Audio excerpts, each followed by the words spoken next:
Ljudi,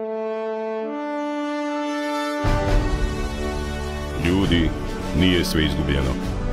Kako su se naši borili u ona vremena, borit ćemo se mi u ova. Život je borba, budućnost pripada nama, pobjednicima.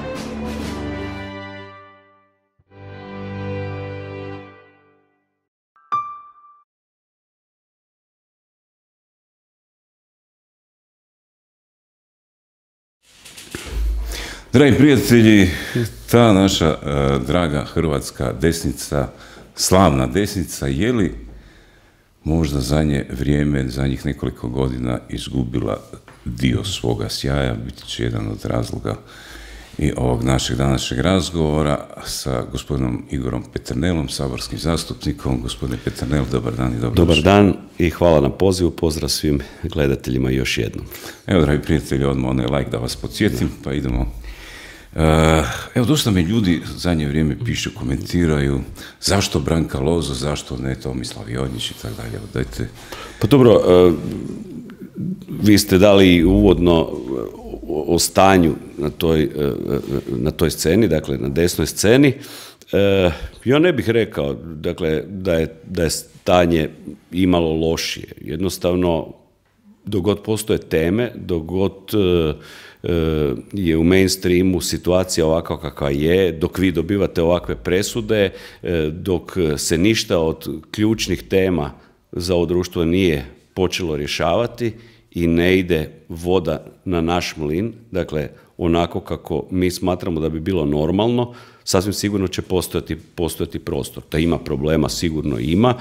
A što se tiče predsjedničkih izbora, mi smo prošli ovo ljeto jedan ozbiljan, hajmo reći, krizni put, jer došlo je do toga, do čega je došlo, do krađe jedne stranke i gdje smo zapravo svi mi koji smo smatrali da ne želimo varati birače, izašli i napravili novu stranku.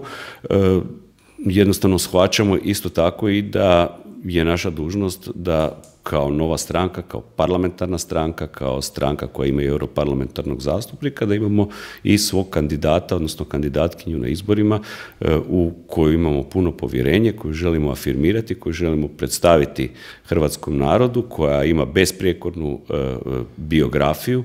Time ne želimo reći da netko drugi nije takav, međutim odlučili smo se na svoju kandidatkinju i stajat ćemo uz nju i ona će promovirati politiku naše stranke i svoju jednostavno i afirmirati na koncu konca i sebe kao političku osobu.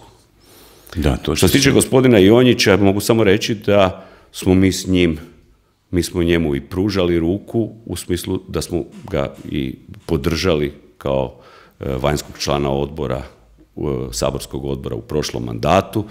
Nažalost, nije to značilo da smo dobro surađivali. Gospodin Jonjić je bio, dakle, i zahvaljujući našem lobiranju je bio član saborskog odbora, međutim, nije se nikad ni javljao, nismo imali prilike uopće surađivati oko tih tema koje taj odbor, ja čak više se ne sjećam ni u kojem odboru je on participirao i jednostavno nije nas niti tražio sad kao kandidat, kandidirao se kao neovisni kandidat, ali nije ni zatražio našu potporu. Pa a da je tražio? Pa da bi razgovarali, ali nije tražio. Mi smo osnovali stranku, rekli smo da ćemo imati svoju kandidatkinju i mislim da je to u redu. Na koncu konca, ako ćemo, ne možemo jedni drugima zamjerati zbog toga što imamo potrebu afirmirati svoje ljude i svoje politike kroz određene predizborne kampanje. Pa na koncu konca, evo, baš ste me i uvodno podsjetili, pa i vi ste bili kandidat u 6. izbornoj jedinici, bio sam i ja, pa neću sad ljutiti na vas ili vi na mene što smo bili. Moglo se dogoditi da vi uzmete 3% glasova i ja da uzmem 3% glasova i da zapravo niko od nas dvojice ne prođe, nego da prođe još jedan HDZ-ovac. Moglo se i to dogoditi. Dakle, ne možemo na takav način razmišljati. Jednostavno, u pluralnom smo društvu, višestranačkom i ponekad se dogodi da se okrupnjavaju ljudi, odnosno stranke, a ponekad idu se izmjeriti na izbore sami. Mislim da je to prirodno. Ili možemo se dogovoriti da onda moramo ići u dvostranačje, da svi moramo biti u jednoj stranci, kao što je to u Americi, i ljevica da bude u drugoj, i onda da se svaki put izvažemo na izborima. Jer ovako da jedni drugima radimo nekakve moralne zasjede ili moralne blokade, što bi sad to značilo? Tako ja hoću ići za predsjednika Republike, da se već sad moram prijaviti za 5 godina da bi bio prvi, pa da onda svi drugi imaju moralnu obavezu me ili podržati ili rade za nekog drugog. Dakle, ja sam protivnik takvih. Svako nek se kandidira ko misli da treba, pa narod će odlučiti ko je prihvatljiv. Dobro, ali ajmo malo po matematički stvar sagledati. Ne? Znači, sad je tu nekakvi 10 kandidata, ljevica ima Milanovića, mislim da je gospođa Kekin tu, za sada, ne? To je jako komplicirano, jer Milanović tu sad on peca i lijevo i desno i svašta on tu peca, tako da je to vrlo teško govoriti. Sad zapravo znamo i također i gospođa Marija Selak-Raspudić svašta peca. Tu zapravo ljevici se obraća isključivo Ivana Kekin, dakle ona se obraća samo lijevim biračima, gospodin Jonić se obraća desnim biračima, gospođa Lozo se obraća i biračima koji su uz tu nacionalnu desnu priču, ali i uz konzervativnu ajmo reći, konzervativnu struju koja je bliže i molitvenim zajednicama i samim katoličkim krugovima. Dakle, imamo razne kandidate koji se obraćaju različitoj publici. Mislim da, dakle, temeljem ili nekih anketa, javnih, nejavnih, napraviti procjenu, ne? Dakle, što se može postići sa više kandidata. Znači, tu na ljevici 1,5 kandidat, Milanović, Kekin, tako dalje. Rekli ste Marija Selak, recimo centar, možda jedan dio i desnice, ljevice pokušava zahvatiti. Tomislav Jonić, dakle desnica, vaša kandidatkinja centar, desnica. Evo Miro Bulj najavljuje, pretpostavljam da će on zagrabiti u desnicu, tu su, ne znam, Keleminec, možda će se još pojaviti neki. Dakle, dogodit će se vrlo vjerojatno, i tu je Primorac koji isto tako lovi u tom centar i dio desnog, odnosno tog jednog HDZ-ovog nekog bazena. Ne?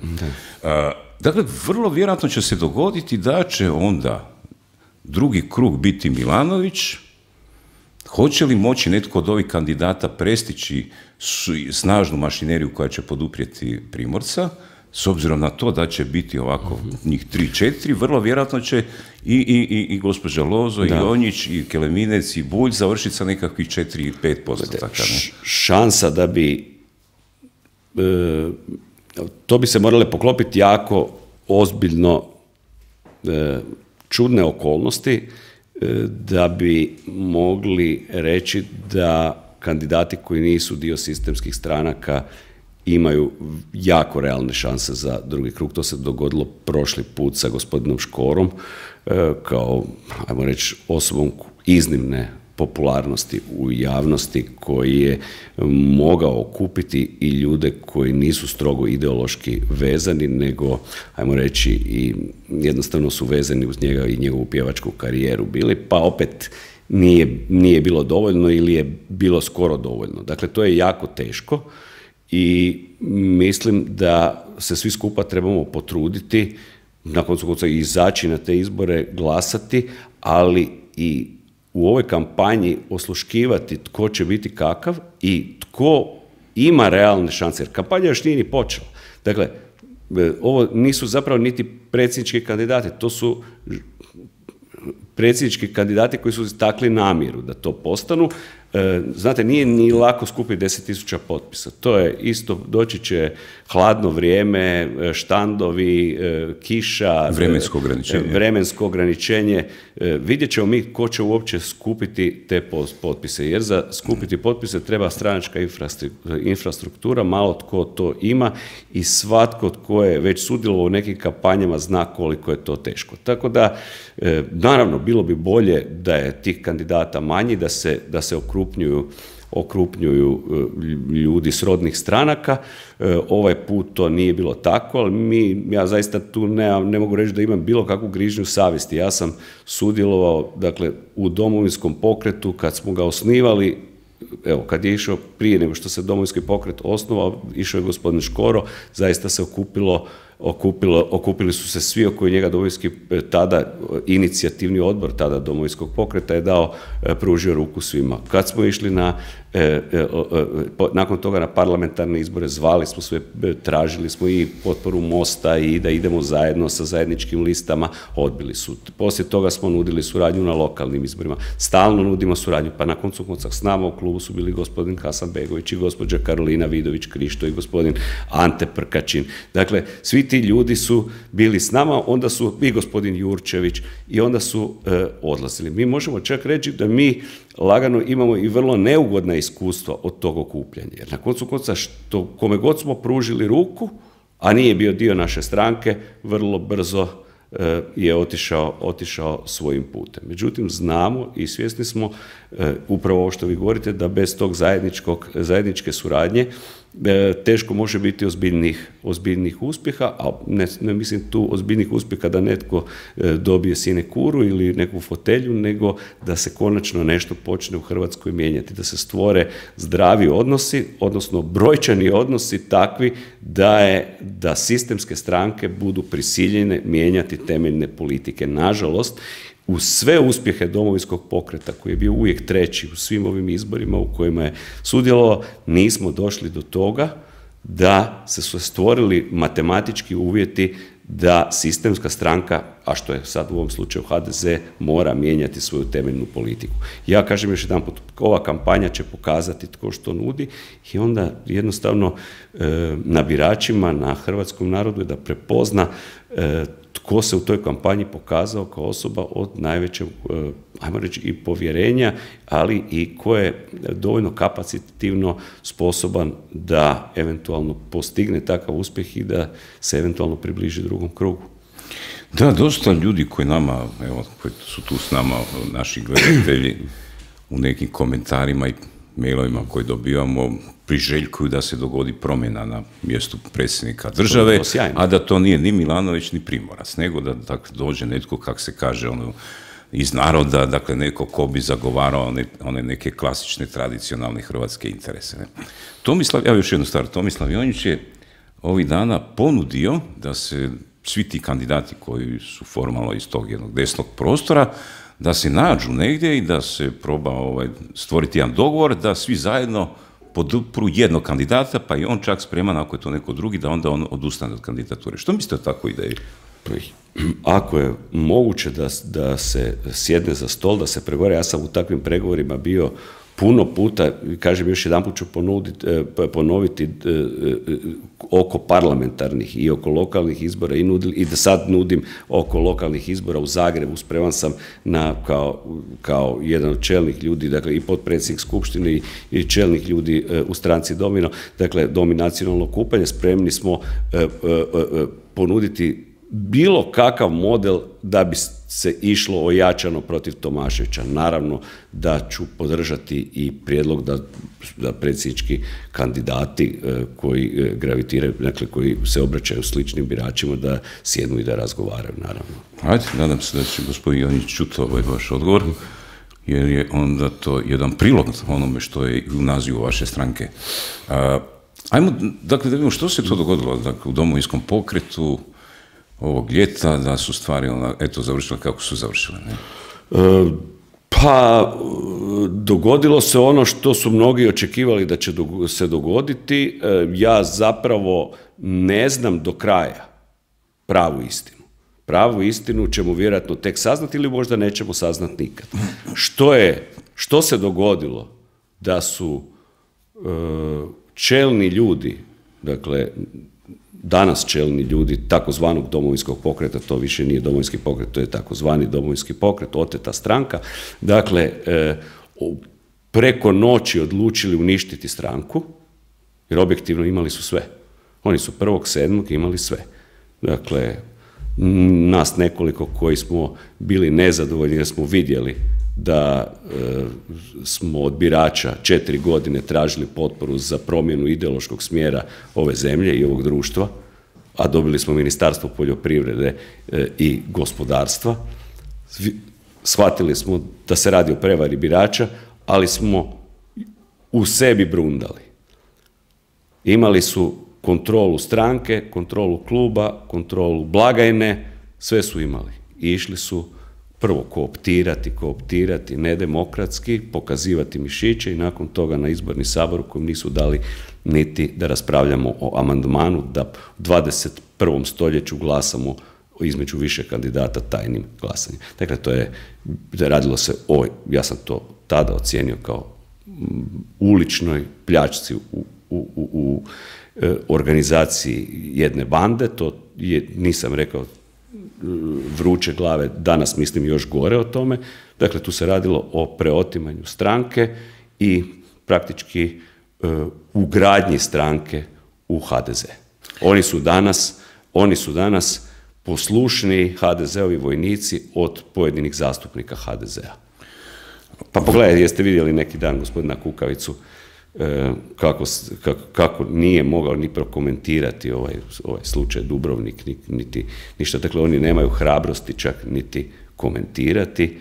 Zašto je to tako? Ja ne znam, jesu li ucijenjeni, o čemu se tu radi, je li netko od tih, ili Penava, ili Stipo Mlinarić, ili neko od njih, jesu li u bilo kakvom, jednostavno to je neobjašnjivo. Neobjašnjivo je kako se ponašao Stipo Mlinarić, pa birači to vide, pa pogledajte mu komentare na Facebooku, kako se on ponašao u 4 godine mandata, a kakvu priču priča danas. Dakle, to je nevjerojatno. Ja dugo pratim politiku, ali tako nešto nisam vidio. I to je fenomen koji je meni neobjašnjiv i koji ćemo, kažem još jednom, tek shvatiti u idućem vremenu. Ili nećemo nikada možda. Da, ima jedna ruska uzrečica kada ne znaš čemu se radi, novac je uvijek u pitanju. Da, to je vrlo, ali ne bih rekao da je ovdje u pitanju samo novac. Tu nešto mora biti više od toga. Objašnjenje da je to nekakav deal Penave za lokalne izbore u Vukovaru, ja ne želim vjerovati u to, jer onda bi stvarno imao ozbiljan problem i sam sa sobom, s kim sam ja tikve sadio 3 ili 4 godine. Vi ste tražili na tom izbornom saboru tajno glasanje. Zbog čega? Pa zar nije ako je to delegatski sistem, pa neka svako kaže za koga je, zašto ste... Da, to je vrlo često, mnogi ljudi to ne razumiju. Dakle, zašto je bitno, na koncu konca, kad biramo, ne znam, dekana fakulteta, biramo rektora sveučilišta, predsjednika kućnog savjeta, bira se tajnim glasanjem zato da bi ljudi mogli slobodno glasati, znate. Ako je Penava kao predsjednik stranke, dakle, postavio određene ljude na neka mjesta, nekome je zaposlio, tamo je bilo jako puno ljudi iz Vukovara, dakle, neko radi u vrtiću dječjem, nekome sestra radi u školi, nekome u gradskoj upravi, nekome u gradskom poduzeću. Dakle, logično, vi ste te ljude zadužili, i sada ti ljudi, iako smatraju da možda za stranku, za njih, ovu karijeru, i bi bilo bolje da se ide jednim drugim smjerom, oni će svejedno izglasati onoga koji ih je zadužio i koji može nanijeti osobnu štetu njima ili članovima njihove familije. I zato se odavna još, dakle, osnovni demokratski postulati su da se glasa tajno, kako se ne bi moglo znati kako je ko glasao, upravo zato jer glasa po vlastitoj savjesti, ne glasa pod pritiskom bilo nekakve moralne ucjene ili pod pritiskom da će se nekome od njegovih dogoditi nešto nažao, u smislu, ne znam, da će početi zlostavljanje na poslu, da će nekome se zaprijetiti otkazom, neko će izgubiti mjesto u upravnom vijeću negdje, nego dakle, osobe nesputano glasaju i glasaju onako kako misle da je najbolje za stranku, za budućnost Hrvatske, na koncu konca i za njihove karijere. Rekli ste do srpnja. Oni to nisu dozvolili. Pa nisu to dozvolili zato što su znali da rade krivo. O tome se radi. Dakle, prvo su tražili da se glasa tajno, kao što bi bilo normalno. Samo ću vas upozoriti, kad je Penava, to sam dobio iz HDZ-a informacije, dakle, kad je Penava se kandidirao za potpredsjednika HDZ-a, dakle, i Penava i Barna, njegov pomoćnik, dakle, su najviše inzistirali na promatračima oko glasačkih kutija. I imali su svugdje promatrače, nije se glasalo na Saboru HDZ-a javno, nego se glasalo tajno, onako kako se treba glasati, kako je jedino normalno, i imali su svoje promatrače. Nama su nudili glasanje tajno bez promatrača, da oni broje glasove, ili prozivanjem, ti si za koga, ti si za koga. To nema, kažem još jedan put, ni u Putinovoj Rusiji. To je jednostavno bio dokaz, i to svi znamo, dakle, da se ta stranka nasilno preuzela, da se jednostavno, to je stranka koja je ukradena od nas koji smo ju stvarali. Pa to je svakome jasno. Pa ko je stvarao tu stranku? Pa Penava je bio u HDZ-u, Barna je bio u HDZ-u, Dabro je bio u HDZ-u. Ko je stvarao? Dakle, tu stranku smo stvarali Mario Radić, ja, tadašnji predsjednik Škoro, stvarali smo profesor Dobrović,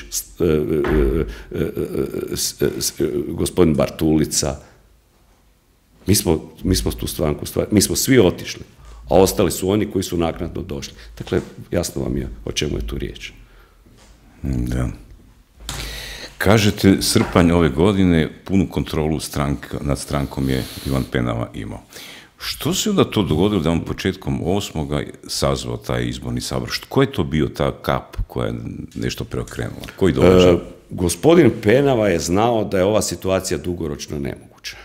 Koja situacija? Situacija po kojoj, recimo, on meni kaže, slobodno reci da ukoliko Pupovac bude izabran iz redova većine, dakle, u kvoti većine, jer mogu oni sad spinati što hoće, ovo je saborsko, nebitno saborsko.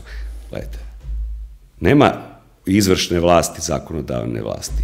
Postoji samo vlast. Dakle, ako si se dogovorio da saborska većina određuje saborske odbore i izvršnu vlast, onda to vrijedi za sve. Dakle, onda se zna, Pupovac je oporba, može postati predsjednik odbora u odboru koji je u domeni oporbe.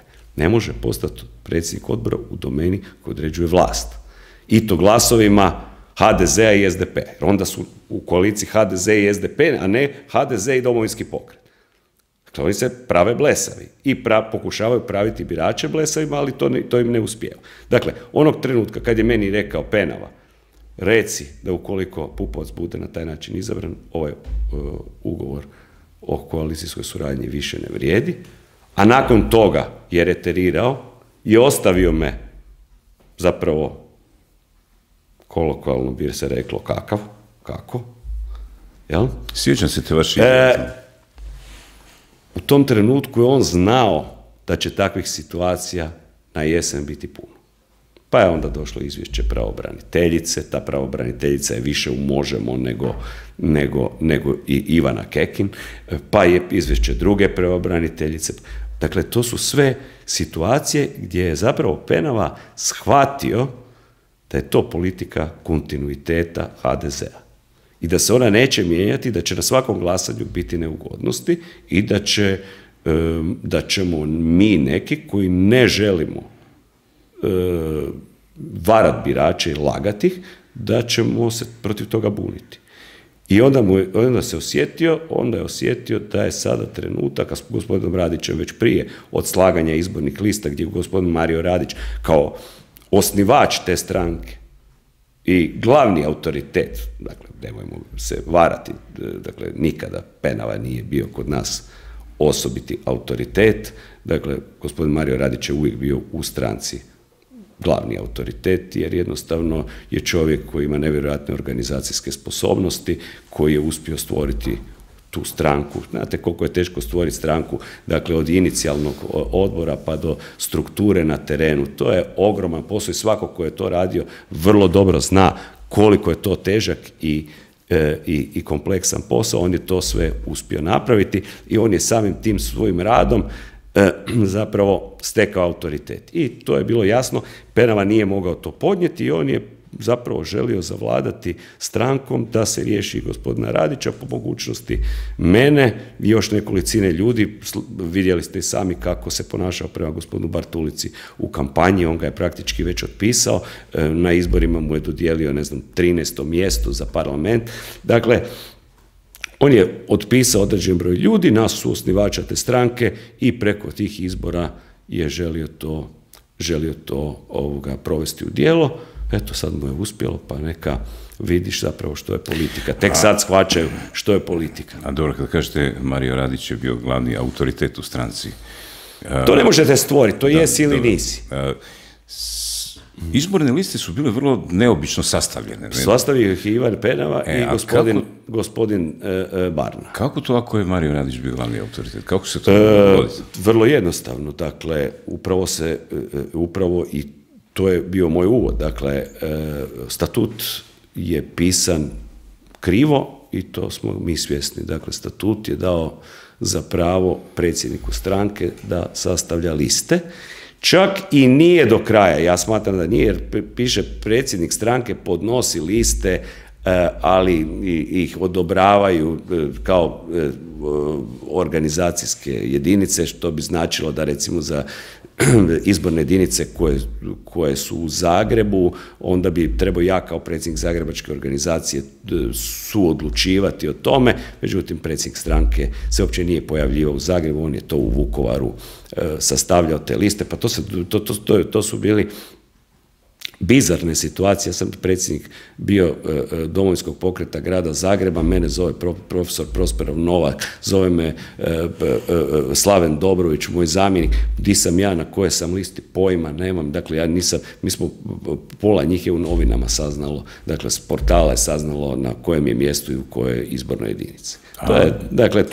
To je bilo nevjerojatno. Gospodin Mario Radić kao zamjenik predsjednika stranke nije znao kako će izgledati njegova lista u 4. izbornoj jedinici. Čekajte, znači do trenutka sastavljanja tih izbornih lista sve štima i onda odjednom se događa nešto zbog čega Ivan Penava preuzima. Dakle, nakon toga, što se to dogodilo? Nakon što smo oformili klub, nakon što smo se svi pravili da je sve u redu, jedno mjesec, dva, dakle od tih skandala s tim izbornim listama pa do godišnjih odmora, dakle to je jedno 2 mjeseca smo se pravili da se ništa nije dogodilo, ali onda odjednom su se počela su ova kadroviranja. Dakle, prvo od tih ministara, onda kasnije se došlo do tih državnih tajnika, 11 ili koliko, 8 ili ne znam sad više koliko, od koga, evo ja kao član najužeg vodstva stranke, suosnivač stranke, nikad ni za jednog od tih ljudi nisam čuo. A i ostali kolege. Dakle, to su sve neki ljudi iz kruga Ivana Penave, većinom ljudi iz Vukovara, koje je on postavio za državne tajnike i nakon toga počeo na online sjednicama, dakle e-mail sjednice, nije imao hrabrosti sazvati tijela stranke, nego kao godišnji su odmori. Pa onda na izvanrednim sjednicama dajte se složite da prvo državni tajnici uđu u glavni odbor, pa ministri u predsjedništvo, samo da bi mijenjao strukturu tih tijela i da bi sve više ljudi imao pod kontrolom. I onda nakon toga je sazvao izborni sabor po delegatskom modelu gdje je recimo jedan Zagreb i Osijek zajedno su imali delegata koliko i Vukovar, cijeli sjever Hrvatske ništa. Dakle, one županije koje su njemu bile sklonije, te su imali nevjerojatno puno delegata, one koje mu nisu bile sklone, nisu. I dobro, i to je takozvana, ja to zovem Balkan demokracija. To je demokracija tek toliko da bi se ispunila neka forma, a zapravo ispod toga se krije dobri stari partijaški model razmišljanja i modus operandi. Sjećam se te vaše izjave Večernji dnevnik, kada vi kažete ako Milorad Pupovac bude izabran, raskida se koalicijski sporazum. Tu sam ja ispao vrlo ću biti ovo podcast forma, ja sam tu ispao idiot, ja to dan danas priznajem, zapravo jer sam vjerovao predsjedniku stranke da će biti od riječi. I 2-3 dana kasnije sve se mijenja. Sad, kad kažete da je Mario Radić bio taj jedna čovjek koji je zapravo imao autoritet, organizirao sve, ali ovo što ste sad ispričali, kako je to po ovoj vašoj priči, Ivan Penava sve odradio, onda ili Ivan Penava ima zaista dobre vještine organizacije. Pa Ivan Penava je, kao prvo Ivan Penava je sve svoje vještine naučio u HDZ-u. Dakle, to je vrlo dobra škola manipulacije unutar tih stranačkih struktura. Druga stvar je, imate u strankama u takvo doba imate talačku krizu. Znate, možete u pojedinim periodima raditi što god hoćete, jer nema talasanja takozvanog, jer su izbori. To bi bilo neozbiljno. Sad i dolaze parlamentarni izbori, 4 godine čekamo parlamentarne izbore i sad ćemo mi navaliti na predsjednika jer ćemo reći nismo zadovoljni kako sastavlja izborne liste. Naravno da se to neće dogoditi. Ljudi malo brundaju u sebi, ali i onda prođe ispod žita, jel? Tako da ne možemo mi tu govoriti da je Penava svojim autoritetom, ne, stajao je taj statut kakav je da je, išao mu je u korist i jednostavno ljudi se nisu bunili jer jednostavno dolazili su izbori, osjetili su šta će sad se buniti, pa će onda ispast da se bune zato jer su nezadovoljni svojim mjestom na listi. Ali što se to dogodilo da je on odlučio ići tako u sukob zapravo sa jednim značajnim dijelom ljudi koji su, kao što sami kažete, bili neki autoriteti u tom političkom kontekstu osnivanja, prepoznatljivi brendovi, stranke i tako dalje. Što se to dogodilo? Amerikanci to zovu take money and run. Jel? Bitno je bilo zauzeti pozicije vlasti 4 godine, imao je obećanja u HDZ-u da će ga oni podržati za gradonačelnika Vukovara sada u 5. mjesecu i šta će mu sad tu nekakvi ljudi koji imaju svoj vlastiti dignitet, koji nešto brundaju, koji dosta znaju, koji objektivno više od njega znaju, šta će mu ti ljudi? 4 godine će mu samo smetati. Dakle, njemu je bilo u opravdanom interesu da se riješi i gospodina Bartulice, i gospodina Dobrovića, i gospodina Radića, a na kraju krajeva i mene kao predsjednika kluba koji sam vrlo često postavljao čudna pitanja. Dakle, to je sasvim jasno, ostali su ljudi koji mu ili su prvi suradnici bili, ili je on odgovoran za njihove karijere pa neće postavljati puno pitanja, ili nisu niti intelektualno dorasli da bi uopće ikakva pitanja i postavljali. A recite, kako je sada onda pozicija SDSS-a, stranke Milorada Pupovca, nakon toga što je ipak izabran u taj odbor za ljudska prava i nacionalne manjine kao predsjednik? SDSS je i danas na vlasti, o tome nema nikakvog govora, vrlo je situacija tu jasna, oni nominalno ne podržavaju ništa, ali zapravo nisu niti otišli, jer da su... Pojasnite malo kako su... Pa zato što su svi ti dužnosnici unutar vlade su postali savjetnici. O kojem broju se radi? Ne znam o kojem se broju radi, ja sam to isto pročitao u medijima, nisam dobio nikakve podatke, jer nisam kao saborski zastupnik niti ne moram dobiti te podatke, dakle, to je ingerencija vlade, dakle, oni, ti ravnatelji uprava, državni tajnici, oni su više to, ne zovu se tako, nego se zovu savjetnici, dalje su na plaći, dalje dolaze. Dakle, to je sve ista priča, Novosti će se financirati, nije se tu ništa promijenilo. I ja nisam ni očekivao da će se tu nešto promijeniti, jer jednostavno nikada ozbiljnim pregovorima Andrej Plenković nije bio u tom pregovaranju niti prisiljen od njih da bi nešto se... Jeste vi kad vidjeli kraće pregovore? pregovori koji su trajali točno onoliko koliko je želio Andrej Plenković. On je imao, putovao je na sastanak sa Ursulom von der Leyen i trebao je završiti pregovore i taj dan ih je i završio. Što mislite da je, evo sad hipotetski, da je recimo ta delegacija Domovinskog pokreta postavila tvrde uvjete u kontekstu onoga što se je najavljivalo? Kako bi bila reakcija Andreja Plenkovića? Bili prihvatio to, pa išao dakle onako iz temelja mijenjati jednu ideološku strukturu? Plenković je vrlo vješt političar, inteligentan, s iskustvom, reagirao bi onako kako bi on procijenio da je za njega najbolje. Ako bi procijenio da će na izborima dobiti više, išao bi na izbore, a ako bi procijenio da zbog toga što inzistira na Miloradu Pupovcu ili će se stvoriti takva percepcija, ne može ići na izbore, onda bi gledao može li postići većinu na neki drugi način, a ako shvaća da ne bi, onda bi popustio. To je vrlo jednostavno, nema tu puno priče. Pitao sam to iz razloga, je li moguće da je ta delegacija Domovinskog pokreta procijenila da je to najviše što može uzeti ili dobiti? Pa dobro, mi smo se šalili interno da na tim pregovorima, kad smo vidjeli ko pregovara, bilo je sa jedne strane 4 predstavnika HDZ-a i 4 predstavnika Domovinskog pokreta. Ja osobno sam zezao Marija Radića da ide na pregovore sa 7 HDZ-ovaca, jer na koncu konca to je tako bilo. Bili su 4 predstavnika HDZ-a, pa je bio Penava, Barna, Dabro i Mario Radić.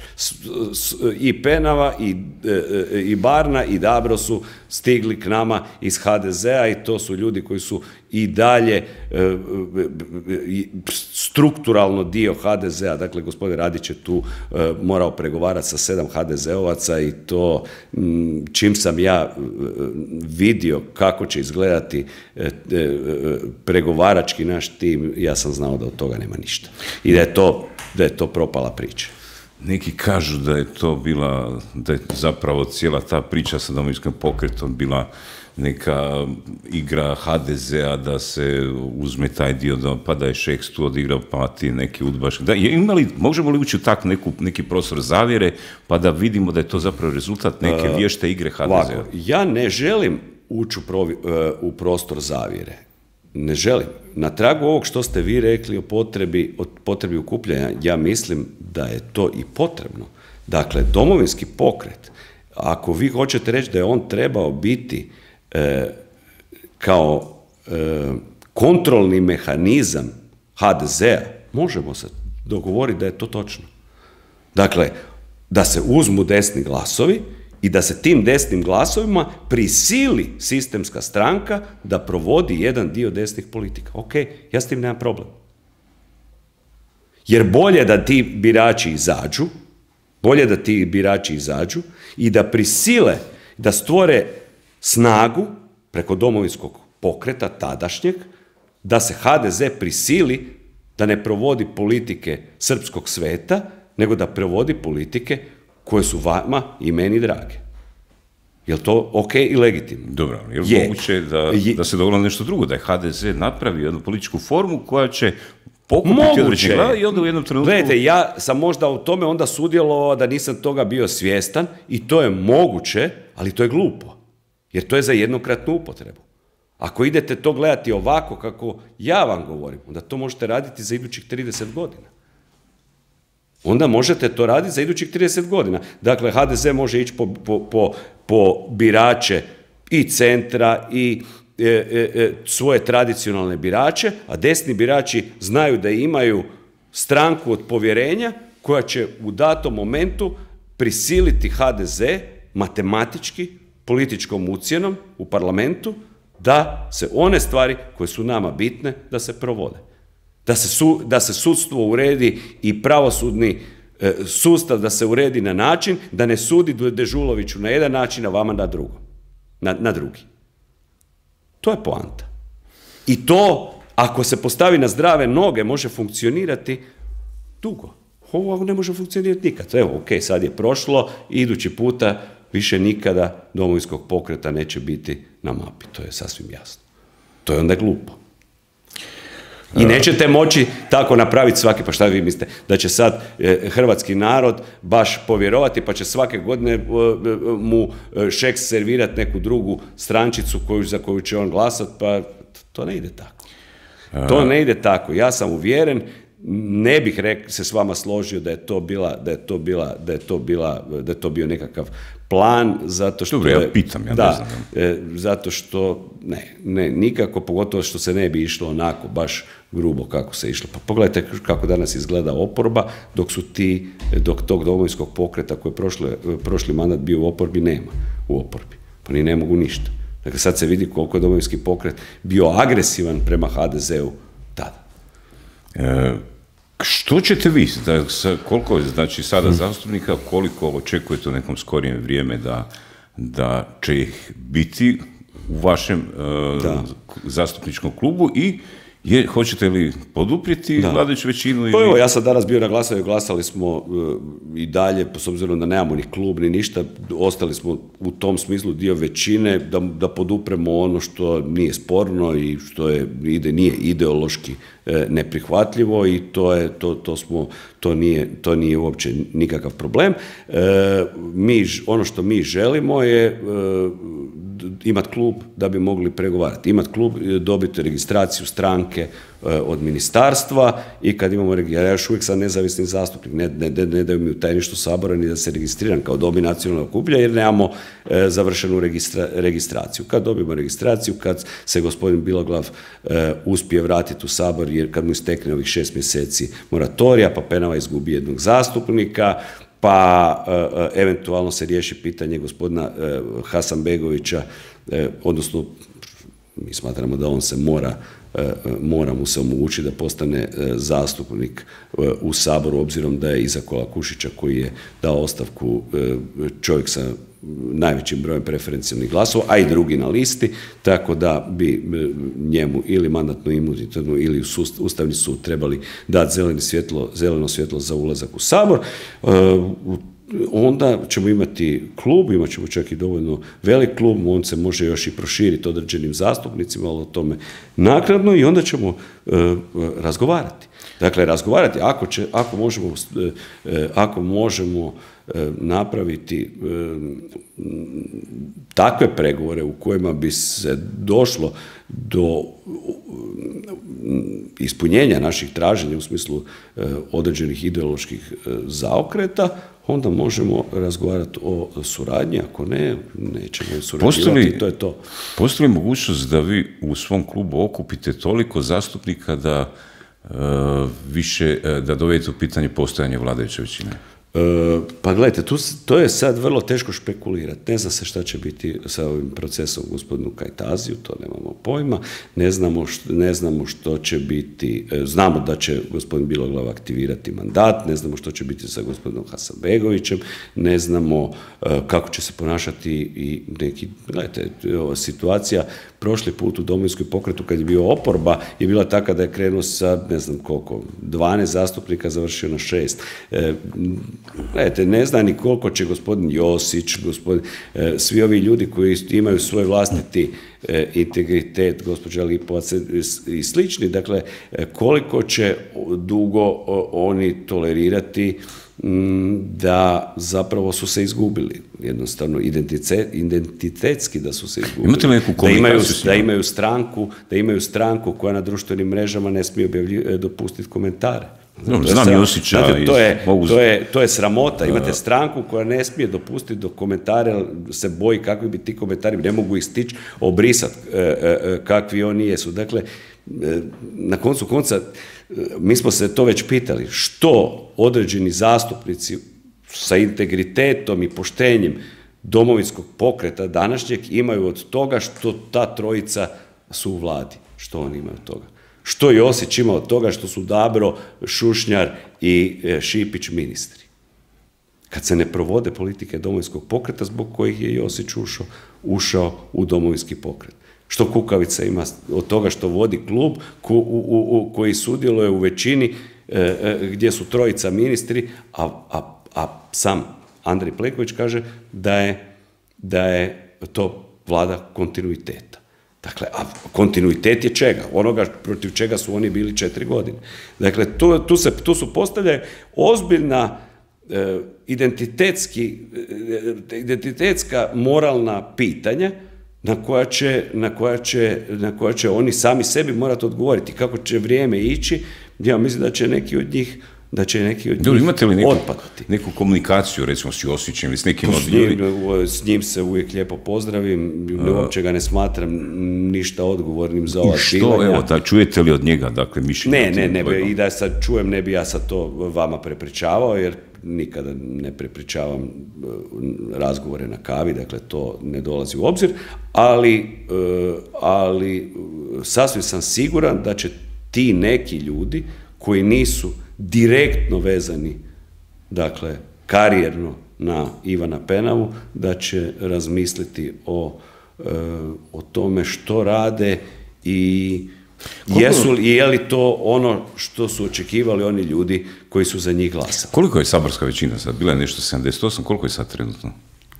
Sad je 78, danas je bilo 78. Da. I sad recimo 2-3 padne na 75. Hoće li se onda dogoditi da Andrej Plenković vama pristupi, pokuša od vas, ili ima još neke alternative? Mislim, mi ćemo pristupiti njemu, uopće nema rasprave. Ja mogu samo reći da su oni u smislu partnerstva korektni partneri. Dakle, tu uopće nema rasprave. Ja njih ne krivim što Domovinski pokret od njih nije ništa tražio. Ja ih ne mogu kriviti. Dakle, ono što su ljudi iz Domovinskog pokreta tražili, to su i dobili. Tražili su Ministarstvo gospodarstva, poljoprivrede, to su dobili. Tražili su Odbor za gospodarstvo. Nisu tražili u Saboru Odbor za kulturu, nego su tražili Odbor za gospodarstvo. Pa su dobili Odbor za gospodarstvo. Dakle, znaju valjda zašto. I u tom smislu HDZ-ovi dužnosnici, oni se drže dogovora i ta suradnja u Saboru ide. Ja sam danas bio na toj koordinaciji, vrlo korektno, sve to skupa je u redu, samo to nije ono što su birači tražili koji su za nas glasali. Zato kažem, kad budemo imali registriranu stranku, klub i eventualno pojačani klub, sasvim sigurno ćemo sjesti i razgovarati. Nije poanta biti u oporbi, poanta je moći nešto promijeniti, ali ne pod svaku cijenu i ne sudjelovati da bi imao bilo kakvu sinekuru koju ja, by the way, ni nemam, osim ako ne znam, vođenje Odbora za gospodarstvo ne smatrate sinekurom, ne pod svaku cijenu. Treba moći u mandatu nešto promijeniti i izaći pred birače i reći, evo, barem ovo i ovo iz tog izbornog programa koji smo mi pisali, ne oni, smo učinili u ovom mandatu. Evo, ocijenite onda rad tih ministara. Za Davru nisam siguran, ne mogu sad reći je li dobar ili loš, a recimo Šušnjar i Šipić mi se ne čini loši, mogu mi dati prolaznu ocjenu. Ma može, ali gledajte, mene to u principu i ne zanima. Zašto? Zato što ja znam i vi vrlo dobro znate, jer ste politički novinar koji ima jasne ideološke stavove. Nitko od nas nije dobio glas od tih birača zato da vodimo agrarnu reformu i Ministarstvo gospodarstva. Mislite da naši birači nisu znali da i HDZ ima dovoljno ljudi ili bilo tko drugi da bi vodio Ministarstvo poljoprivrede? Možda je demografija nešto na tragu toga. To je isto priča za malu djecu.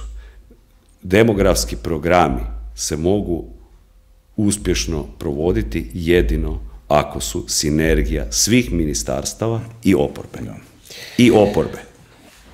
Dakle, u demografske mjere, ako hoćete, one moraju biti sveobuhvatne, one moraju zahvatiti od poljoprivrede i poticaja pa do obrazovanja i moraju biti izdašne, mora se puno izdvajati nacionalnog novca i mora se točno znati što se hoće kratkoročno, srednjoročno i dugoročno za 20 godina. Dakle, to što će ministar Šipić i njegova 3 pomoćnika dati, to je možda simpatično, to je možda ima dobru namjeru, to ćemo možda čak i neke kratkoročne mjere od toga budu, ali za strateško planiranje treba puno više. Za strateške demografske politike treba sinergija cijele vlade i podrška oporbe. Da. Kao što smo imali podršku oporbe za ulazak u Europsku uniju, tako trebamo imati i podršku oporbe i ozbiljan plan nacionalni za oporavak naroda i konsenzus u Saboru oko toga. Spomenuli ste Veljka Kajtazija, sad nedavno je izbila afera da je navodno tukao Suzanu Krčmar, predsjednicu, ja mislim, udruge Kali Sara, romske udruge, jel? Sad, je li bila fizička ili verbalna agresivnost, svakako bilo je nešto na što obično cijeli niz ženskih udruga, pravobraniteljica za ravnopravnost spolova, vaša bivša firma, recimo HHO, reagiraju. Kako to da se u ovom slučaju nije dogodilo da sve te, šta ja znam kako bih dakle sve te ženske udruge nisu digle glas, kao što su u cijelom nizu nekih sličnih slučajeva vrlo žestoko reagirale? Ja vam to ne mogu odgovoriti za ovaj slučaj, ali vam mogu odgovoriti općenito prateći situaciju, dakle, koja je u našem društvu. Dakle, oni su jednako kao što je HND skočio na obranu Tomića, nije skočio na obranu vas. Potpuno identično. I dakle, mislim da tu moj odgovor može i završiti. Dakle, te udruge djeluju isključivo selektivno za naše, obranu naših, a oni koji su vaši, to su ideološki neprihvatljivi, za njih nas baš briga. A dobro, zar je Suzana Krčmar ne spada u očigledno ju nisu pribrojali u naše. Zbog čega? Zato što je pripadnica nacionalne manjine ili... Može biti. Ja kažem, neću ići tako daleko da decidirano to tvrdim, ali da su osjetili da je njihova, oni bi išli njoj u zaštitu. Mislim, ovo naši njihovi su obično na liniji crno-crveni, razdvaja. Suzanu Krčmar da se politički... Čak vam ne mogu vam do kraja odgovoriti na to pitanje, jer u tom slučaju ni meni do kraja nije jasna pozadina. Da, jer ako je to na toj liniji, onda to već gotovo u neke rasističke prostore ulazimo, to je jako jedna... Iako bilo je snažne osude mainstreama na gospodina Kajtazija, ali ne zato što je toga se radi o gospodinu Kajtaziju, nego zato što su nanjušili da bi mogla biti u pitanju vladajuća većina. Da. Sad, vaša stranka, znači Dom i nacionalno okupljanje, zanimljivo ovaj dio nacionalno okupljanje. Ranije ste rekli da ste sudjelovali puno puta u neuspješnim situacijama tog nacionalnog okupljanja, pa onda kad ste objašnjavali zašto Branka Lozo, pa ste uzeli primjer nas dvoje koji smo bili konkurenti, pa stavljate to u jedan, kako bi rekao, politički... Znam točno gdje ide vaše pitanje, imam odmah, ovo je strateški, moram vam odmah dati odgovor. Da, zanima me, dakle, to nacionalno okupljanje, što bi to moglo, u kom pravcu bi to išlo i koga bi se to moglo nacionalno okupljati? Oko nacionalnog okupljanja, ja mislim da je to je naša vizija za iduće izbore. Dakle, ne možemo se mi nacionalno okupiti, pogotovo ne oko nove stranke koja nije ni registrirana, za 20 minuta, ako nismo uspjeli svih ovih godina. Dakle, trebamo raditi na tome, na temama, na boljem PR-u, na boljem slaganju, na boljim međuljudskim odnosima, kako bi mogli napraviti nešto ozbiljnije za 4 godine na parlamentarnim izborima. Nekakav lagani test mogu biti već zajedničkih suradnja, mogu biti lokalni izbori sada, pa možda i ovi predsjednički, ali pravo ono gdje ja vidim da je potrebno i da će se situacija razvijati i što se tiče migranata, i što se tiče promjene strukture stanovništva dolaskom stranih radnika. Što se tiče nebrige i odlaska, nemojmo se zavaravati oko Šipićevih mjera i oko bilo čega drugoga. Europska unija i dalje primamljivo tržište rada, ljudi će, pogotovo najkvalitetniji ljudi i najobrazovaniji koji mogu postići velike plaće u ozbiljnim velikim firmama i dalje će odlaziti u inozemstvo. Unutar Europske unije će migrirati, pa onda i poslije prema Sjedinjenim Američkim Državama. Dakle, tema ova borba, dakle, transrodna, rodna ideologija, gej propaganda, dakle, to su teme koje će još rasti i one neće nestajati, one će još rasti. pogotovo ako u Americi Trump ne pobijedi, onda će to biti jedan novi zamah svih tih kompletno, dakle, tih centara moći koji će šibati prema Europi određene količine novaca za promociju tih stvari protiv kojih mi jesmo. I svakako će biti prostora za djelovanje, bit će tema, bit će prijepora, bit će razgovora i smatram da će novi veliki test i za sve ljude koji zdravo razmišljaju u smislu nacionalnog okupljanja, u smislu suverenizma, u smislu, pa mislim i nekakvog tradicionalnog, to ne mora biti nužno ultrakonzervativnog, ali tradicionalnog, dakle svega onog što mi shvaćamo da treba očuvati i da će novi ispit biti za 4 godine. I to je jako važno. Može li se dogoditi da u tom nacionalnom okupljanju se nađe mjesta i za Domovinski pokret? Ja vjerujem da sasvim sigurno se može naći mjesta, kao što se pronalazi mjesta za brojne članove. Dakle, imam puno članova Domovinskog pokreta koji će ostati u Domovinskom pokretu i danas su, ali će shvatiti svoju zabludu i ne želim da se pasiviziraju. Neka nam se priključe Mostu, neka se priključe suverenistima, neka ostanu politički aktivni, neka rade za stvar. Imali mjesta za one koji su ukrali na ulični način jednu stranku i javni novac, ne zaboravimo. Puno javnog novca će se sliti u 4 godine i zbog mog političkog rada, i zbog Bartuličinog političkog rada, i zbog Dobrovićevog političkog rada, i zbog Marija Radića će se sliti iz javnog novca, iz državnog proračuna njima pod njihovu kontrolu. Za takve bandite nema mjesta. Za 4, 5 takvih bandita nema mjesta. Teške riječi izgovarate. Stojim iza njih. Da.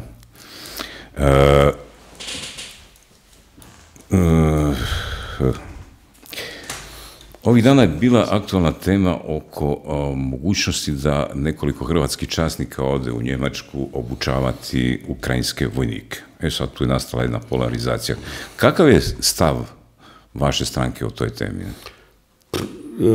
Ovo je za razliku od one teme o kojoj smo se prije razgovarali. Dakle, mi smo članica NATO-a, sami smo to tražili, niko nas nije tražio da uđemo u NATO. Ovo je organizacija NATO-a i jednostavno ne možemo biti izvan toga. Ne možemo mi birati što mi želimo, sa švedskog stola što ne želimo. Bilo je vrijeme kad smo mogli razgovarati koji su rizici našeg ulaska u NATO i što su benefiti, a što su rizici. Odlučili smo se da želimo biti članica te organizacije, onda moramo i participirati u toj organizaciji i s onim stvarima koje nam možda u tom trenutku nisu dragi. Pitam se, jer jučer sam gledao raspravu u Saboru, komentiranje skupa u Dubrovniku, kojom prilikom je bio ukrajinski predsjednik Zelenski gost, pa je onda iznenada se pojavio predsjednik Srbije Vučić, pa onda nije bio pozvan Zoran Milanović, predsjednik Hrvatske, zašto ovaj Srbija, ne ovaj Srbija. Dakle, cijeli niz je tu bio onako dosta, po mom mišljenju, komentara koji malo ispadaju iz konteksta onoga što se zaista događa. Pa ja sam isto na prvu krivo reagirao, pa sam komentirao da je gospodin Milanović trebao biti pozvan, jer je ipak čovjek koji sukreira vanjsku politiku i jednostavno Ustav nalaže da je sukreator i da se mora usuglašavati vanjska politika, a ima ogroman legitimitet obzirom da je izabran voljom hrvatskog naroda direktnim izborom. Međutim, prihvaćam argumentaciju premijera Plenkovića kako na takvim konferencijama zemlju predstavlja ili jedan ili drugi, ne dvojica. To je zaista uobičajeno, to jest točno. Dakle, kad kancelarka Merkel je nešto organizirana, onda nije domaćin i predsjednik Njemačke ili nije ni do sada, dakle, se nije događalo da neke stvari organizira predsjednik Republike, neke stvari organizira predsjednik vlade, tako da to nije neuobičajeno, a vidim i da predsjednik Republike nije prosvjedovao zato što nije pozvan, jer očigledno shvaća da je ovo bila organizacija vlade. Ali što se tiče Vučića, ja ga zaista, ja ga ne bi zvao.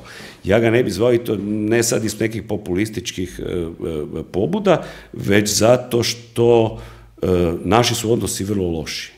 Naši bilateralni odnosi su jako, jako loši i to dnevno politički, ali i strateški. Dakle, mi nismo riješili pitanja iz prošlosti, mi nismo riješili pitanja nestalih, mi nismo riješili pitanja ratne odštete, mi nismo riješili pitanja, uopće vidimo sada i priznanje da je došlo do agresije, mi nemamo ništa.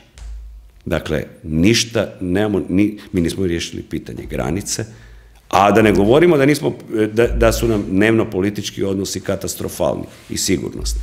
I da se troje zastupnika, da se saborskih maltretira dok su u provozu u Beogradu. Dakle, radi se o tome i to vjerojatno kao odmazda za Trifunovića. Jednostavno, što smo naučili iz posjeta Vučića? Mislite da je bio pozvan ili da on ima pravo? Da, ali samo doći ću do toga. Što smo naučili od posjeta Vučića u organizaciji Kolinde Grabar-Kitarović? Da on svaki takav posjet koristi za svoju promidžbu i za dnevno političke svoje svrhe u Srbiji. I da će da je ponizio svog domaćina tada, sad što ga se zove sada, da napravi ponovo jedno te isto. Dakle, istu stvar je napravio i Plenkoviću. Zagreb nije New York, gdje zbog UN-a je svako dobro došao.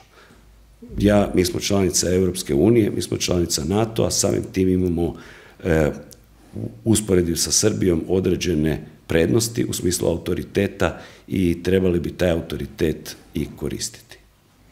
Znači, mislite da je Plenković ostao dužan hrvatskoj javnosti da nešto...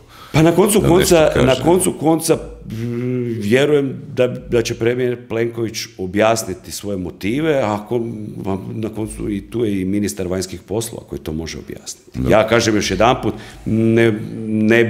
ne bih to učinio. Ne bih to učinio baš zato što od Vučića ne mogu očekivati ništa drugo nego da meni kao domaćinu nanese političku štetu. S obzirom kako su na međunarodnoj razini, dakle Ukrajina, Rusija i dole Bliski istok, stvari kako vrijeme protiče sve više polariziraju, sukob postaje sve većeg intenziteta, može nam se dogoditi zaista da kroz par mjeseci ili neku godinu, dakle neko razdoblje, da se nađemo u nekakvoj situaciji poluratnog, ratnog stanja ili ne znam, tako nešto. Ne? To stalno govorimo već, ali na sreću ne dogodi. Da, u tom slučaju uloga predsjednika države postaje vrlo važna.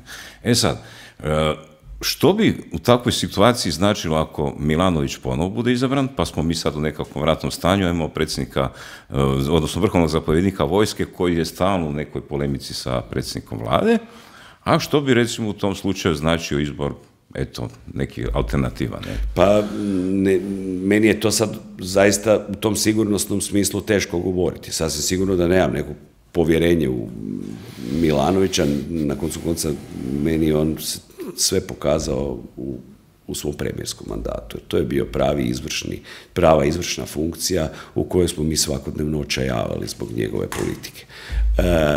Predsjednička je najljepša moguća, vjerojatno, politička funkcija gdje imaš sve mikrofone ovog svijeta, sve kamere ovog svijeta, sve pogodnosti koje hoćeš od helikoptera, automobila, svi te čekaju, svi te tapšaju i svugdje si dobrodošao i nikome ništa nisi kriv. Dakle, teško je sada govoriti u tom smislu odgovornosti, koliko bi ko bio odgovoran ili pogodan. Za Milanovića smo vidjeli, dakle, kroz njegov 4-godišnji premijerski mandat, da nije bio na visini zadatka i nije dobio novi mandat. To je samo po sebi jasno. Njegova vlada je ocijenjena kao jedna od najgorih vlada u Europi tada. A što se tiče ostalih kandidata, ja ne vidim ni gospodina Primorca u tom smislu kao alternativu. Jednostavno ne odgovaraju mi ljudi koji se ne žele ideološki, svjetonazorski, politički svrstati. Danas su drugačija vremena, danas nisu više vremena gdje pobjeđuju kandidati koji šire ljubav, sreću, dobro raspoloženje, koji pjevaju, plešu i svima se smješkaju i sa svima su dobri i svima praštaju. Danas su vremena u kojima jedna ideologija agresivno maltretira i ugrožava dobar dio svijeta i koje se po meni treba suprotstavljati odlučno. I onda postoje ljudi koji šire tu ideologiju kao predstavnici te ideologije i imaju svoje glasače, ali i oni koji se tome odupiru onda trebaju biti vrlo jasno definirani i moraju reći mi smo protiv toga i djelovat ćemo na sve moguće načine da vas spriječimo. Predsjednik Milanović ostavlja dojam onako jednog hrabrog, vještog, brzog, onako pomalo štemerskog, rekli bi, predsjednik političara. Milanović mene sve više u svom izričaju i političkom djelovanju podsjeća na pokojnog Milana Bandića. Milan Bandić je tako volio biti čak toliko kontroverzan da prestane novinarima biti kontroverzan. Dakle, da se i neke njegove izjave koje bi se nekome drugome stavljale kao velike naslovnice, da već postaju pomalo normalne. To je uspio i gospodin predsjednik Republike Milanović, ali on je po još nečemu sličan Bandiću. Što želi, kako je sam rekao, šaraj brate, jel? Tako on voli šarati ideološko-politički. Bandić je jako dobro shvatio da će imati, ispričavam se na glasu, ali do sad sam bio bolestan, shvatio je da u Zagrebu prolaze ljudi koji su svaštari ideološki. Dakle, kojima je Tito drag jer su bili mladi i jer su išli u Trst po traperice, pa im je drag im je Tuđman jer je dao državu, Kuharić im je bio simpatičan djedica, a Hrvatska im je draga, ali, kažem još jedanput, ali mi je i drago dobiti 100 kuna na penziju. Dakle, to je bila tajna uspjeha Milana Bandića. On je bez problema mogao ujutro biti s Fumićem, a popodne u remetama sa svećenicima. To pokušava, tu politiku pokušava u ovoj kampanji, ali i u predkampanji ove zadnje 2 godine voditi i predsjednik Republike. Dakle, pokušava biti za svoje biračko tijelo oštro protiv HDZ-a, ali i koketirati i sa ljevicom antifašističkom i sa desnicom. I pogotovo je to išlo i preko njegove politike u Bosni i Hercegovini.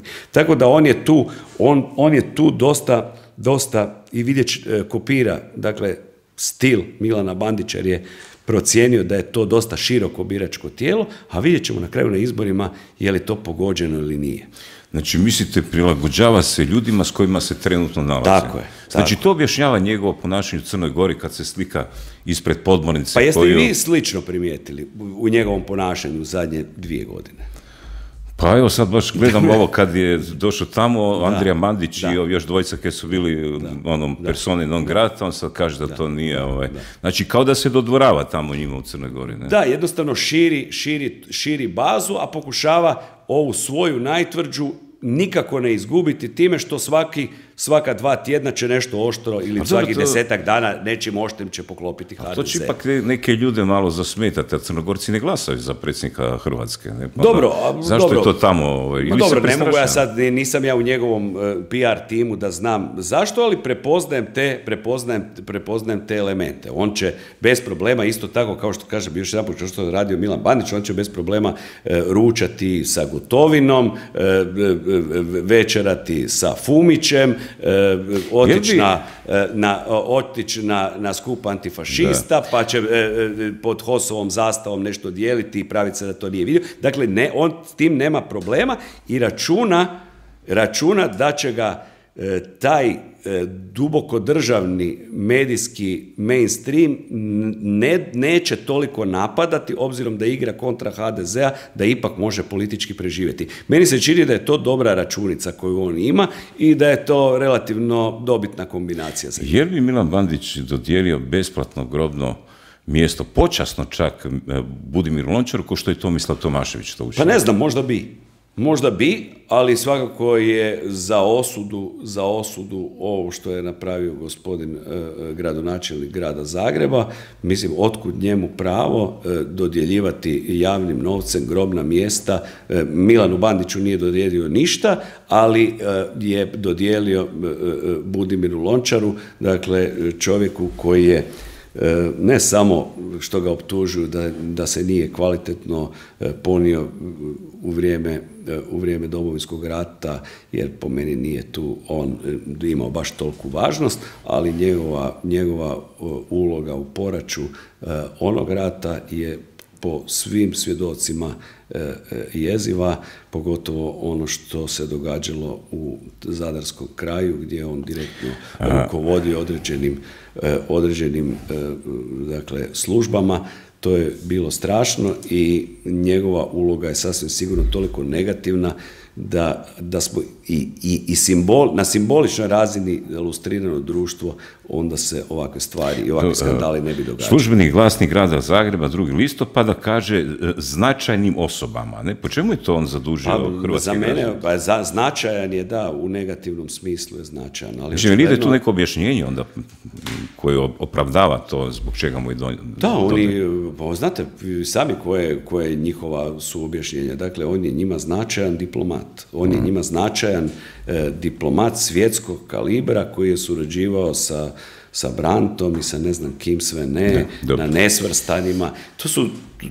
Dakle, to vam je otprilike, čak i da je to istina, ali to vam je otprilike kao da kažete, znate, tu prolazi čovjek, vidi da se 10 djece utapaju, on ih izvuče na obalu, ali poslije toga 3 ubije, ali još u plusu za 7, pa je zato heroj. Evo, to ljevica tako interpretira. Za mene, ako si mogo si spasiti, mogo si raditi cijeli život dobre stvari, ali ako si ubio jednog čovjeka, ti si zločinac, ali ne znam, valjda imamo različite kriterije. Još jedna gradska tema. Međimurje plin, jučer sam vidio u Dnevniku da je izjavilo kako je gradska plinara krivotvorila nekoliko 5000 potpisa, dakle tih korisnika koji zapravo nisu prešli na stranu gradske pline. Znate li nešto o tome?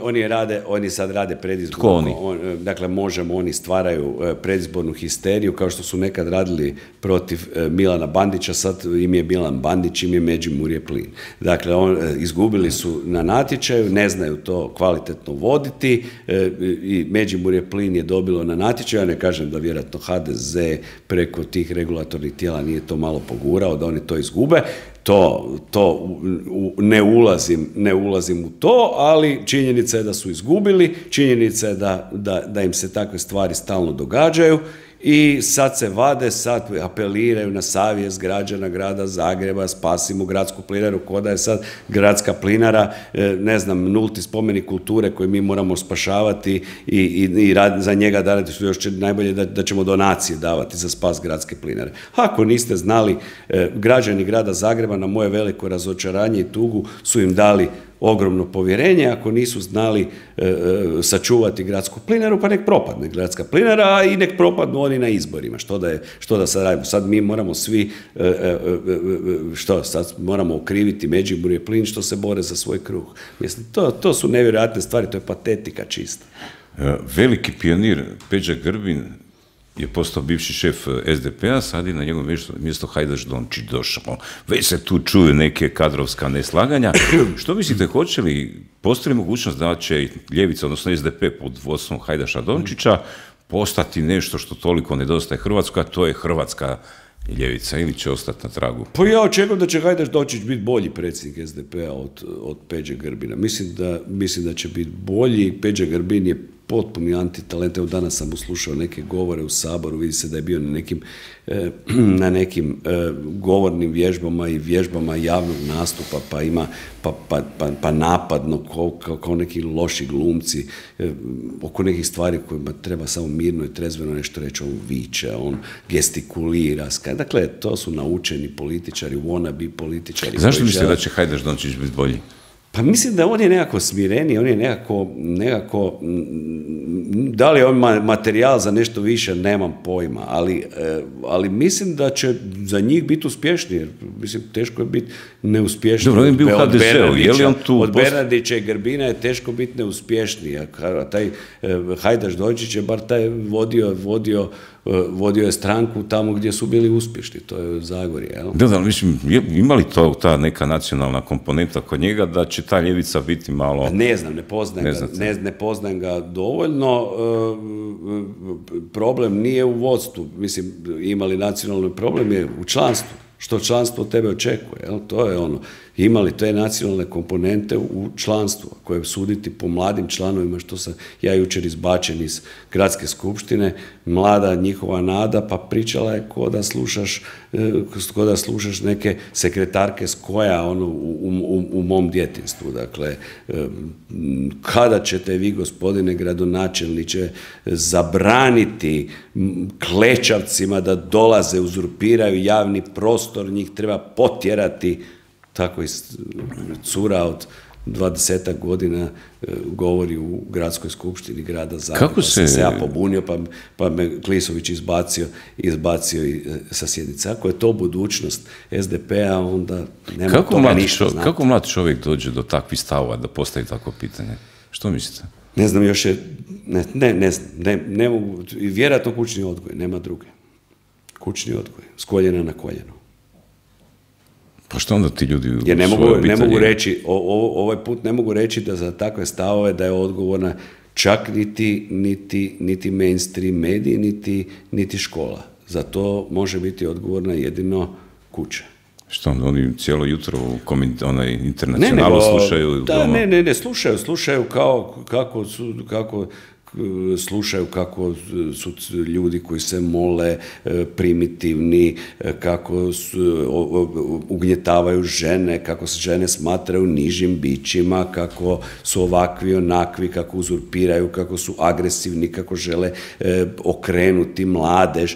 I onda to djeca slušaju i postanu sama takva. Ali kad je Suzana Krčmar u pitanju, onda tu izostane reakcija. To je takva, dakle, to je ta usmena predaja koja ide s koljena na koljeno. Evo još jedna stvar, sam zaboravio sam ranije, kad smo govorili o nacionalnom okupljanju, bio je prisutan određeni antagonizam između Domovinskog pokreta i Mosta uoči izbora. Ne? Postoji li sad mogućnost da vi kao sada jedna bivša frakcija Domovinskog pokreta, nova stranka, postoji mogućnost da se vaši odnosi sa Mostom, kako bih rekao, relaksiraju, da budu drugačiji nego što su bili Domovinski pokret i Most? Postoji. Dakle, postoji, pogotovo što postoji i zato što jedan dio tih odnosa je bio generiran iz njihove strane hajmo reći, u organizaciji, jednim dijelom i zbog dominacije Branko Raspudić, to je sigurno. Nino Raspudić konkretnije nije želio baš nikakve odnose s Domovinskim pokretom i to je jednim dijelom utjecalo na ostale Mostovce i na politiku Mosta prema Domovinskim pokretu i prema određenim medijima koji su favorizirali Domovinski pokret. Sjećam se kad je to Nino Radić znao, Raspudić... Tako da ja vjerujem da će ti odnosi su već sad, što se nas tiče, bolje i ja vjerujem da možemo dobro surađivati, pogotovo na idućim izborima. Da, jer tu je bilo ranije se pričalo dosta PPD, Pavao Vujnovac, ruski kapital, Domovinski pokret. Sad se shvatilo da od toga nema ništa. Znači, ta priča, Domovinski pokret i takve neke zakulisne igre, ni u ovoj formi. Tu se stavljao Mario Radić u okvir nekakvih svemoćnosti kao produžena ruka PPD i Pave Vujnovića, pa onda ne znam, jel bi mu Penava i Dabro ukrali stranku, da je to tako. Mislim, ja sam od početka govorio da su to smiješne priče, pa šta će Pavi Vujnovcu Domovinski pokret, pa mislim. On ima svoje poslove koji su potpuno nevezane za Domovinski pokret i odrađuje ih očigledno sa vrhom vlade, a ne sa Domovinskim pokretom. To je smiješno. Dobro, gospodin Peternel, za kraj, evo, neobično bilo neka progledajmo, evo, možete li prognozirati rezultate predsjedničkih izbora, ali ne kao član Domina? Ne, zato što one predviđanja koje bi ja trebao reći, ne želim reći. Dobro, sve ste rekli kako bilo. Evo, hvala vam lijepo na razgovoru.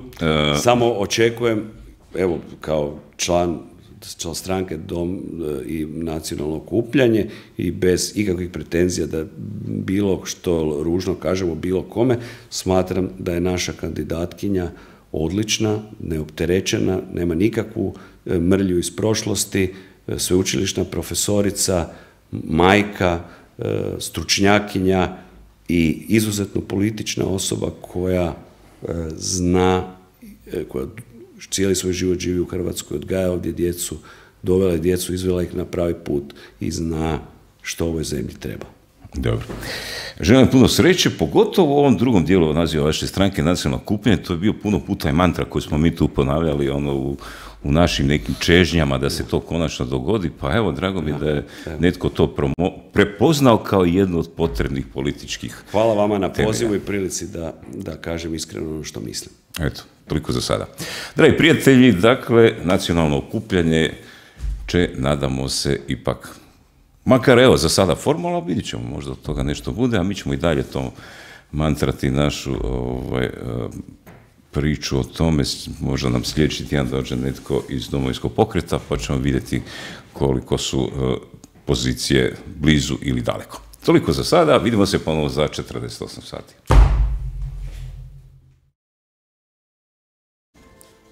Ovo je 4. knjiga naše edicije Velebit, Hrvatska na mučilištu, autora Rudolfa Horvata i nažalost ona danas još jednom postaje aktualna.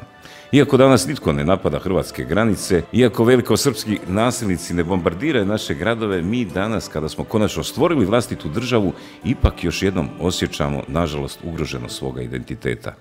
Iz tog razloga nameće nam se danas, kao nužnost, ponovo izvući iz zaborava sve one političke smicalice, manipulacije i prevare, kao i one svirepe torture, zločine i kriminal koji su Hrvate otjerali u 2 jugoslavenske države. Ova knjiga, Hrvatska na mučilištu, uz pomoć, nažalost, skupo plaćenog, pa stoga i vrlo dragocjenog povijesnog iskustva, razotkriva perfidne metode obmana koje se danas šire suvremenom Hrvatskom i koje pokušavaju ugroziti duhovni i fizički opstanak Hrvatske države i naroda.